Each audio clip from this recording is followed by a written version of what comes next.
गुरुर्ब्रह्मा गुरुर्विष्णू गुरुदेव महेश्वर गुरु साक्षात परब्रह्म तस्मै श्री गुरवे नमः। श्री स्वामी समर्थ महाराज की जय। नवनाथाय नमः। सर्व बंधू आणि भगिनींच्या आपल्या चॅनलमध्ये स्वागत आहे। विदर्भातील कारंजा येथे श्री गुरु दत्तात्रयांनी एक आगळा वेगळा आविष्कार घेतला। भगवान श्री नरसिंह सरस्वती महाराजांनी 100 वर्ष संपूर्ण भारतभर भ्रमण केले व 50 वर्ष श्री क्षेत्र गाणगापूर येथे वास्तव्य करून एक महान तीर्थक्षेत्राची निर्मिती केली। निजगमनास जाताना स्वतःच्या निर्गुण पादुका श्री क्षेत्र गाणगापूर येथे सेवेकरिता ठेवल्या।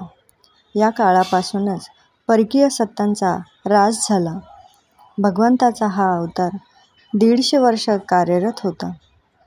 त्या कार्याची झलक आपल्याला वेदा इतकेच महत्त्व असलेल्या श्री गुरुचरित्र ग्रंथास बघायला मिळते।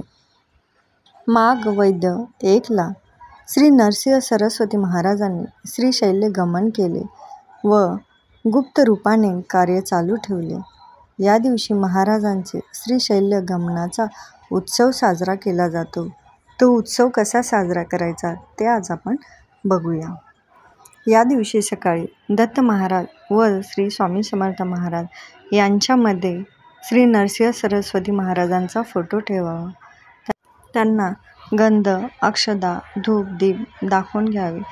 महाराजांना म्हणजे स्वामींना पिवळी फुले आवडतात, तर ती फुले तुळशी, पारिजात, बकुळ, केवडा, गुलाब यापैकी तुम्ही कोणतेही फूल त्यांना अर्पण करू शकता। त्यानंतर तुम्ही आरती करून घ्यायची आणि नैवेद्य दाखवायचा। तर नैवेद्यामध्ये या दिवशी घेवड्याची म्हणजेच वालाची भाजी नक्की असावी।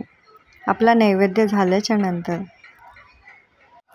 गुरुचरित्रातील 51 व 52 असे 2 अध्याय आपल्याला सावकाश व मोठ्याने वाचायचे आहे व घरातील इतर व्यक्तींनी ते ऐकावे आणि आपण जी सेवा करू ती सेवा स्वामींच्या गुरूंच्या चरणी अर्पण करावी। तुम्हाला व्हिडिओ आवडल्यास नक्की लाईक, शेअर, सबस्क्राईब करा। धन्यवाद। श्री स्वामी समर्थ।